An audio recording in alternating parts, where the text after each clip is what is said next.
மதுரை விமான நிலையத்தில் 3 விமானங்கள் தாமதம் ஏற்பட்டிருக்கிறது. இதனால் பயணிகள் கடும் அவதியடைந்து வருகின்றனர். விவரங்களோடு இணைகிறார் நமது செய்தியாளர் சத்யகுமார். வணக்கம் சத்யகுமார். என்ன காரணத்திற்காக இந்த தாமதமானது ஏற்பட்டிருக்கிறது? பயணிகளுக்கு என்ன அறிவுறுத்தல்கள் வழங்கப்பட்டிருக்கின்றன? விவரங்கள்.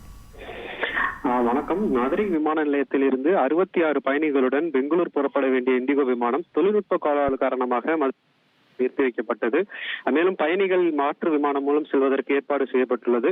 இதனைத் தொடர்ந்து மதுரையிலிருந்து காலை 10 மணிக்கு செல்ல வேண்டிய இண்டிகோ விமானம் ஒன்று, அதாவது சென்னை செல்ல வேண்டிய இந்த இண்டிகோ விமானம் 2 மணி நேரம் தாமதமாக 12:10க்கு புறப்படும் என தெரிவிக்கப்பட்டிருந்தது.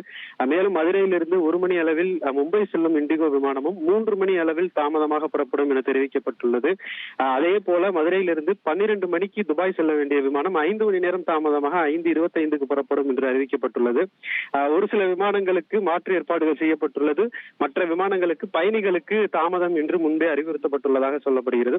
அடுத்தடுத்து இந்த விமானங்களின் தாமதத்தால் பயணிகள் 2-3 மணி நேரத்திற்கு மேலாக இந்த மதுரை விமான நிலையத்தில் காத்திருக்கும் சூழல் ஏற்பட்டுள்ளது.